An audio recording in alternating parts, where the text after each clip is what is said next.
आज जो फ्रेंड्स मैं आप लोगों के साथ डिस्कस करने जा रही हूँ वो है विडाल टेस्ट ट्यूब मेथड, जिसे हम ट्यूब एग्लूटिनेशन मेथड भी बोलते हैं। कई लोग इसको विडाल बोलते हैं, कई लोग वाइडाल बोलते हैं, लेकिन दोनों ही करेक्ट है, आप जो भी इसको बोलें। अब ट्यूब एग्लूटिनेशन मेथड या ट्यूब मेथड हमें कब करना पड़ता है? जब आप स्लाइड मेथड यूज कर रहे हैं और जो एंटीजन पॉजिटिव आया है, मिसाल के तौर पे ओ जिसे सोमेटिक एंटीजन बोलते हैं, या एच जिसे फ्लैजिलर एंटीजन बोलते हैं साल्मोनेला का, तो अगर उसमें से कोई भी AH BH कोई भी पॉजिटिव आया है तो फर्दर देखने के लिए कि वो किस लेवल का पॉजिटिव है, कितना टाइटर पॉजिटिव है, तो उसकी कंफर्मेशन के लिए जो है वो विडाल टेस्ट ट्यूब मेथड किया जाता है। अब इसके लिए कौन से आइटम्स रिक्वायर्ड है? इसके लिए टेस्ट ट्यूब्स चाहिए, प्लास्टिक या ग्लास कोई भी अच्छी क्वालिटी की आप टेस्ट ट्यूब यूज कर सकते हैं, लेकिन वो टेस्ट ट्यूब जो है वो नीट एंड क्लीन होनी चाहिए, डर्ट फ्री होनी चाहिए, कंटेमिनेशन फ्री होनी चाहिए, ताकि कोई भी फॉल्स पॉजिटिव रिजल्ट जो है वो रीड ना हो सके। इसके अलावा सीरम चाहिए पेशेंट का, जो कि क्लियर और नॉन हिमोलाइज होना चाहिए और अनडाइल्यूटेड होना चाहिए। मसलन कि आपने उसको किसी भी चीज़ के साथ डाइल्यूट नहीं करना है। इसके बाद आपको पाइपेट्स चाहिए, पाइपेट्स में आपको 1 ml की चाहिए और 100 माइक्रोलीटर की पाइपेट चाहिए। उसके अलावा आपको डिस्पोजेबल टिप्स चाहिए, 1 ml वाली डिस्पोजेबल टिप भी चाहिए होगी और आपको 100 माइक्रोलीटर वाली डिस्पोजेबल टिप्स भी चाहिए होंगी। विडाल का रिएजेंट चाहिए, वाटर बाथ चाहिए और टाइमर चाहिए। अब नेक्स्ट आ जाता है प्रोसीजर। अब प्रोसीजर में क्या है? प्रोसीजर इसका ये है, मैं आपको आगे ड्रॉ करके भी समझा दूंगी। पहले आप इसका थ्योरी समझ लें कि आपने 8 टेस्ट ट्यूब्स लेनी है, उसको रैक में रखना है और उनको लेबल करना है 1 to 7, और जो 8th ट्यूब होगी उसको आपने एज अ कंट्रोल यूज करना है। तो इसलिए उस पर आपने C लिख देना है और बाकी ट्यूब्स पे आपने नंबर लिखने हैं 1 2 3 4 5 6 7। अब नेक्स्ट स्टेप क्या है? नेक्स्ट स्टेप ये आपने पाइपेट यूज करनी है और डिस्पेंस करना है पहली ट्यूब में। सिर्फ पहली ट्यूब में आपने कितना डिस्पेंस करना है? 1.9 ml, और क्या चीज डिस्पेंस करनी है? 0.85% सेलाइन, जो कि नॉर्मली अवेलेबल होती है लैब में। अगर आपके पास नहीं है तो आप नर्सिंग सेकंड से भी ले सकते हैं, जो कि नॉर्मल सेलाइन पेशेंट्स की इन्फ्यूजन के लिए यूज की जाती है। सेम आपने 0.85% जो नॉर्मल सेलाइन है वो 1.9 ml जो वो फर्स्ट ट्यूब में डालनी है। 1.9 ml को इजी लफ्जों में मैं आपको बता सकती हूँ कि 1000 माइक्रोलीटर प्लस 900 माइक्रोलीटर। अगर आपको नहीं समझ आ रहा 1.9 ml कितना है, तो 1000 माइक्रोलीटर प्लस 900 माइक्रोलीटर, लेकिन ये सिर्फ आपने ट्यूब नंबर 1 में सेलाइन डालनी है। बाकी जो ट्यूब्स होंगी 2 to 8 ट्यूब्स, यानी कि कंट्रोल ट्यूब, और बाकी 2 to 7 ट्यूब्स, उन तमाम में आपने 1 ml सेलाइन डालना है। तो ये तो था स्टेप नंबर 2। अब स्टेप नंबर 3 क्या है? अब स्टेप नंबर 3 ये होगा कि आपने पाइपेट लेनी है और उसको कौन सी मेजरमेंट चाहिए आपको? 100 माइक्रोलीटर, जिसे हम 0.1 ml बोलते हैं। तो आपने 100 माइक्रोलीटर पेशेंट का सीरम लेना है और उसको फर्स्ट ट्यूब में डिस्पेंस करना है। अब जब आपने फर्स्ट ट्यूब में डिस्पेंस कर देना है तो आपने अब क्या करना है? अब आपने 1 ml वाली पाइपेट, यानी कि 1000 माइक्रोलीटर वाली पाइपेट को सेट करना है और उस पाइपेट के थ्रू जो है आपने उसको अच्छी तरह मिक्स करना है, जो कि सीरम आपने ऐड किया है ट्यूब नंबर 1 में। अब आपको समझ आ गया। अब आता है स्टेप नंबर 4। अब स्टेप नंबर 4 क्या है? स्टेप नंबर 4 ये है कि जो फर्स्ट ट्यूब है उसमें से, जो इसमें आपने मिक्स किया था सीरम को, उस ट्यूब में से आपने 1 ml या 1000 माइक्रोलीटर जो है वो फर्स्ट ट्यूब से लेना है सोल्यूशन, यानी कि अनडाइल्यूटेड सीरम जो आपने नॉर्मल सेलाइन के अंदर मिक्स किया था। अब वो तकरीबन कितना हो गया? 1.9 पहले था और 100 माइक्रोलीटर जब आपने उसको ऐड किया था तो वो तकरीबन 2 ml सोल्यूशन हो गया था। अब उस 2 ml में से आपने 1 ml को लेना है फर्स्ट ट्यूब में और फिर आपने उसको कितने डिस्पेंस करना है? ट्यूब नंबर 2 में, और फिर अच्छी तरह मिक्स करना है। यहाँ तक आपको समझ आ गई। अब चलते हैं नेक्स्ट स्टेप की तरफ।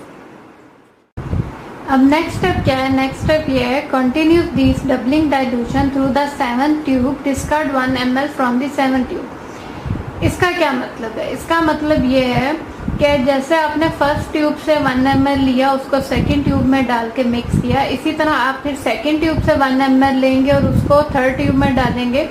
और इसी तरह थर्ड से फोर्थ, फोर्थ से फिफ्थ, और फिफ्थ से सिक्स, और सिक्स से सेवन्थ। जब सेवन्थ में आप दोबारा मिक्स करेंगे तो वो सोल्यूशन कितना होगा 2 ml, लेकिन उसमें से आपने दोबारा 1 ml लेना है और उसको डिस्कार्ड कर देना है। 8 ट्यूब में नहीं डालना है, क्योंकि आपको याद होगा 8 ट्यूब को हमने एज अ कंट्रोल लेबल किया हुआ है। तो 8 ट्यूब में सिर्फ नॉर्मल सलाइन मौजूद होगा, और ये जो ट्यूब होगी ये एज अ नेगेटिव कंट्रोल हम यूज करेंगे। अब नेक्स्ट स्टेप क्या है? अब वो रिएजेंट जो कि अप्रोप्रिएट रिएजेंट आपको चाहिए, O या H या जोन सा भी आपका पॉजिटिव आया था जिसको आप कंफर्म करना चाह रहे हैं, वो रिएजेंट आप लेंगे, उसको अच्छी तरह आपने मिक्स करना है। Shake the reagent well. जैसे ही वो रिएजेंट मिक्स हो जाए, प्रॉपरली रेडी हो जाए, तो फिर आपने add 1 drop of appropriate undiluted reagent to suspension to all tubes including control. तो अब आपने एक एक ड्रॉप जो है, आपको पता है उस रिएजेंट के अंदर ऑलरेडी वो एज अ ड्रॉपर डिस्पेंसर होता है, तो उसकी मदद से आपने अनडाइल्यूटेड एंटीजन सस्पेंशन जो उस रिएजेंट के अंदर मौजूद होती है उसको आपने हर ट्यूब में डालना है कंट्रोल समेत, यानी कि 1 से लेके 8 तक ट्यूब में आपने उसको डालना है और मिक्स करना है। अब आपने नेक्स्ट स्टेप क्या है जो कि बहुत ही इंपॉर्टेंट है, वो ये है कि आपने इंक्यूबेट करना है उन ट्यूब्स को वाटर बाथ में। और कौन से टेम्परेचर और टाइम के मुताबिक इंक्यूबेशन टाइम वो ये है, साल्मोनेला ओ एंटीजन का जो है वो टेम्परेचर 50 डिग्री सेंटीग्रेड और आपको 4 आवर्स के लिए इंक्यूबेट करना है। और साल्मोनेला एच एंटीजन का भी जो इंक्यूबेशन टेम्परेचर है वो 50 डिग्री सेंटीग्रेड है, लेकिन आपको सिर्फ 2 आवर्स के लिए इंक्यूबेट करना है। अब इस पॉइंट स्टेप पे जो इम्पोर्टेंट पॉइंट ये है कि इंक्यूबेशन के दौरान जो 2/3 सैंपल है वो तकरीबन वाटर बाथ के वाटर के अंदर इमर्स्ड होना चाहिए, ताकि प्रॉपर जो है इंक्यूबेशन या टेम्परेचर फ्लो या जो भी है वो प्रॉपर हो सके। क्योंकि अगर वाटर लेवल बहुत ज़्यादा कम होगा और सैंपल प्रॉपरली वाटर में इमर्स नहीं होगा तो उसकी वजह से जो है वो ज़्यादा टेम्परेचर अफेक्ट करेगा, सैंपल को प्रॉपर टेम्परेचर नहीं मिल रहा होगा, जिसकी वजह से आपका रिजल्ट जो है वो फॉल्स पॉजिटिव या फॉल्स नेगेटिव आ सकता है। इस वजह से प्रॉपर जो है वो सैंपल जो है एटलीस्ट 2/3 जो सैंपल है वो वाटर बाथ के वाटर के अंदर इमर्स होना चाहिए, डिप होना चाहिए। अब नेक्स्ट स्टेप जो फाइनल स्टेप होता है कि इंक्यूबेशन टाइम जैसे ही कंप्लीट हो जाए तो रैक को आपने बहुत केयरफुली विदाउट शेकिंग आपने निकालना है और ऑब्जर्व करना है एग्लूटिनेशन। अब जो titre to be taken is the last tube to show agglutination. इसका क्या मतलब है? इसका मतलब बहुत ही इजी है। इसका मतलब ये है कि वो ट्यूब जिसमें आप एग्लूटिनेशन देख रहे होंगे और अगर आपने वो एग्लूटिनेशन फर्स्ट ट्यूब में देखी है, सेकंड में नहीं देखी, या सेकंड में देखी है उसके बाद थर्ड में नहीं देखी, तो जो लास्ट ट्यूब जहां तक आप एग्लूटिनेशन ऑब्जर्व करेंगे आपने वो वाला टाइटर जो है वो रिपोर्ट करना है। यानी कि आपने अगर 6 ट्यूब में आपने एग्लूटिनेशन देखी उसके बाद 7th में नहीं देखी, तो जो 6 ट्यूब के मुताबिक टाइटर बन रहा होगा, जो कि मैं आगे आपको डायग्राम में शो करती हूँ, तो आपने उसके मुताबिक 6 ट्यूब टाइटर जो दे रहा है वो टाइटर आपने रिपोर्ट करना है कि ओ एंटीजन जो है वो 1 रेशो या 1 रेशो 160, 320 या 640 जोन सा भी टाइटर बन रहा होगा उसके मुताबिक आपने रिपोर्ट करना होगा। तो the titre to be taken is the last tube to show agglutination. अब रिजल्ट क्या है, यानी कि पॉजिटिव क्या होगा, एग्लूटिनेशन इज ऑब्जर्व, और negative result mean no agglutination is observe. और दोबारा वही पॉइंट कि the last tube to show agglutination indicates the titre, कि जो लास्ट ट्यूब एग्लूटिनेशन शो करेगी वही टाइटर जो है वो हम इंडिकेट करेंगे या रिपोर्ट करेंगे। अब मैं आपको जो है वो डायग्राम फॉर्म में भी समझा देती हूँ तो आपको और अच्छी तरह समझ आ जाएगा कि कैसे करना है और क्या रिजल्ट रिपोर्ट करना है। अच्छा, ये अब मैंने आपके साथ एक रफ सी डायग्राम शेयर की है आपको समझाने के लिए, आई होप समझ आ जाएगी कि वो प्रोसीजर जो मैंने अभी आपके साथ थ्योरी डिस्कस की है एज अ डायग्राम मैं आपके साथ डिस्कस कर रही हूँ। सबसे पहले सेम जैसे मैंने बताया था कि 8 ट्यूब्स लेंगे और उनको लेबल करेंगे 1 2 3 4 5 6 7 और 8 नंबर जो ट्यूब होगी उसको हम लेबल करेंगे कंट्रोल। और फर्स्ट ट्यूब में हम डालेंगे 1.9 ml सलाइन, जबकि बाकी ट्यूब्स में हम 1 ml सलाइन डालेंगे। और फर्स्ट ट्यूब में फिर हम डालेंगे 100 माइक्रोलीटर सीरम जिसको मिक्स करेंगे और फिर 1 ml उसमें से लेके सेकेंड ट्यूब में डिस्पेंस करेंगे, सेकेंड से थर्ड, थर्ड से फोर्थ से फिर 6 से 4 से फिर 5 से 6 से 7 और फिर 7 ट्यूब से 1 ml को हम डिस्कार्ड कर देंगे। उसके बाद हम एंटीजन जो है वो डालेंगे 1 ड्रॉप और इंक्यूबेशन देंगे। अब इंक्यूबेशन के बाद जो मेन इंपॉर्टेंट चीज़ है एग्लूटिनेशन रीड करना। अब ये जो रेड डॉट्स हैं ये एग्लूटिनेशन शो कर रहे हैं, जो कि बाकी जो क्लियर ट्यूब्स हैं इसका मुताबिक नो एग्लूटिनेशन सीन।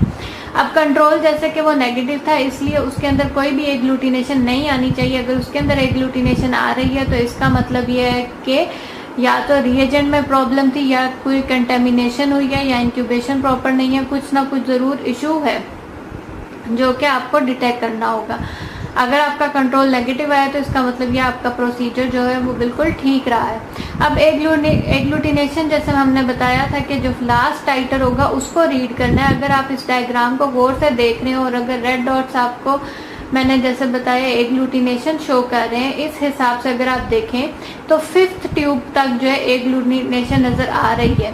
तो 5th ट्यूब जो है वो कौन सा टाइटर था, वो था 320 टाइटर। तो अब जब आप पेशेंट का रिजल्ट रिपोर्ट करेंगे तो आप अगर ओ एंटीजन आपने टेस्ट किया या एच एंटीजन आपने टेस्ट किया या AH या BH जो भी आपने टेस्ट किया तो वो एंटीजन के आगे आप टाइटर देंगे कि 1:320 जो है वो पॉजिटिव आया है या एग्लूटिनेशन सीन हुई है। तो ये